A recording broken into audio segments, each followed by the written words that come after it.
Alright, so helmet, heading towards, this is this last wet sand. We're going to be using 1500 and 2000. I have up to like 3000 that I could use if I decide to go all crazy, but I'm going to start with these. These were inexpensive wet sanding paper we got on Amazon. Mom wants me to cover the cake plastic. You're right, you should fill the paper. I was going to tell you next time you came out and complained about something. So, this is the helmet. We're going to wet sand it. It's a little rough right now just because of the paint, and that's what the process is looking like. Same thing as we've always done is that we're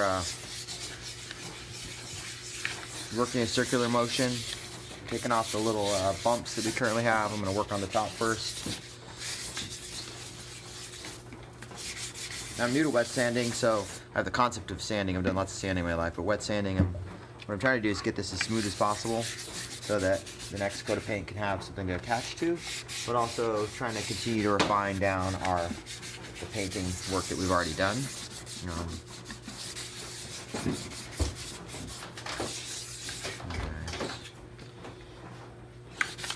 So I get through these parts, I'm going to end up doing is I'm going to work on the high parts first and the round parts. You already see there's a pretty good shine to these guys. I'm not trying to like... Every time I sand this, I end up being like, oh man, now it's rough again. It doesn't look as shiny. But then as soon as I get the next coat of paint on nice and thick, what ends up happening is that wet kind of paint dries and has a nice good gloss to it. And that's all because of the previous coats of paint that have sort of built upon it. Provide a good base and a good color base.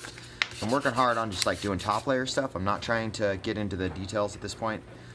It's very easy to get like into the details and miss bigger stuff. I'm just trying to do the big stuff now. So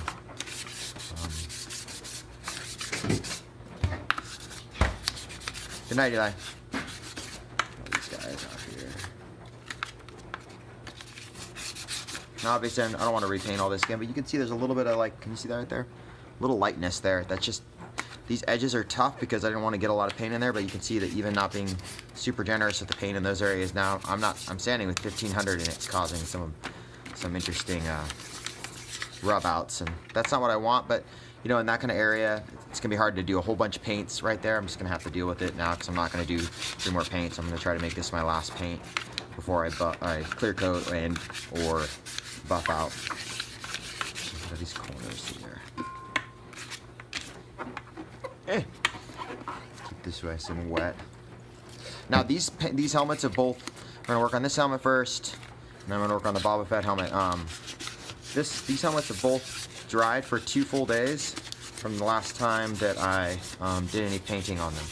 I want to make sure, and that was from Jody Plank from Skygunbro, from the guy I met on the Bucket Builders, Skygunbro Bucket Builders, just like waiting 2 days, and then this whole workflow is his that he got from somebody else, and it's been really helpful because it's, you know, the results have been really good. I've been really pleased with just sort of how the process works and not having a. Honestly, this was the part that was probably most intimidating to me. Sanding something and getting it smooth is not too hard, but painting something is definitely. Now, one thing I didn't talk about when I was painting these, I don't think very much, is these areas were really hard to paint. Like, they're hard to get paint in these areas, these cracks, without having to dribble. What I finally ended up doing is like just saying, screw it, I'm just gonna let it dribble. I've sprayed a lot in this area, and it actually kind of stayed down here, and in these little grooves, what ended up happening is they got filled with a little bit of paint. And it was a little thicker than other places, but then it kind of just created this sort of filler, and actually wouldn't do it for everything, but it provided a really nice layer of sort of buffer for the paint, and then kind of filled in the cracks. It was like a, I don't know how to describe it, but a little filler. Same thing with this area. I kind of just heavily sprayed it over and over again. Dribbling, what ended up happening in this part where you have drips and stuff, it actually goes down, dribbles down, and gets into these little areas. You want to make sure you don't do so much that it won't dry, obviously, very well. But even then, let it spin for a couple days so it could dry really well. We don't want there to be any cracks or breaks later. Of course, I won't know that until we get way down the line if there was some sort of error I made there. A lot of this stuff is new, so, and I'm not entirely sure how it all works.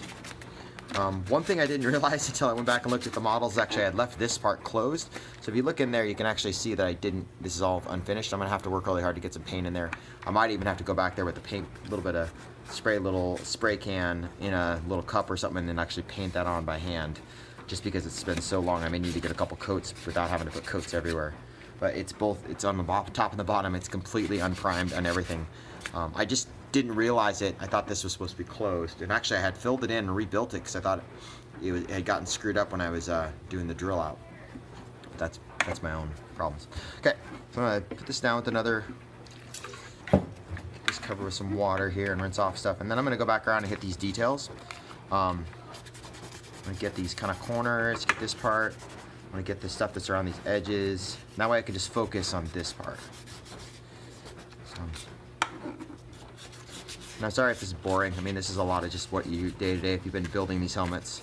One thing I learned is it's a lot of this. There's a lot of just this, doing the same thing over and over again. It's a lot of tedium. I mean, listen to a podcast or something else is always helpful, or music can pass the time. But if you choose to skip steps, you'll end up paying the price later because stuff won't stick, or you'll get spider webbing because it isn't clean. I highly recommend doing it right, as much as right you can the first time. I have an old friend who used to say, he says, why is it that we never have enough time to do it right the first time, but we always seem to have enough time to do it again? Now, over here, I'm getting some speckles. So for me, that means this this sandpaper is toast. I'm gonna go to a new piece of sandpaper so that way I don't end up continuing to rub this area of the speckles. This will come off in a thing, but I don't need the hassle of it. Now again, I wanna make sure I'm getting everything. I don't have to get it super, super rough, but obviously it'd be hard to with this sandpaper anyway, but you can. My goal with this is to get all the surfaces to be roughed up a little bit so that the paint will stick. Paint doesn't have something to attach to. It might not stick as well. It probably will stick, but I want to make sure it sticks really well.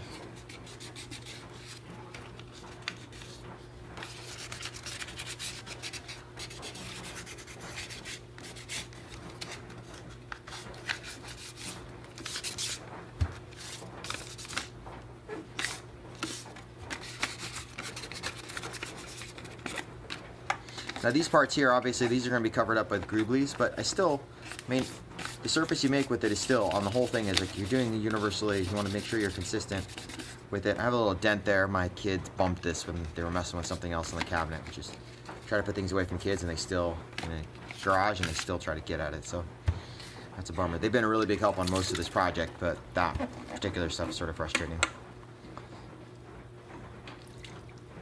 They got, as we say out here in Hawaii, a scolding for that.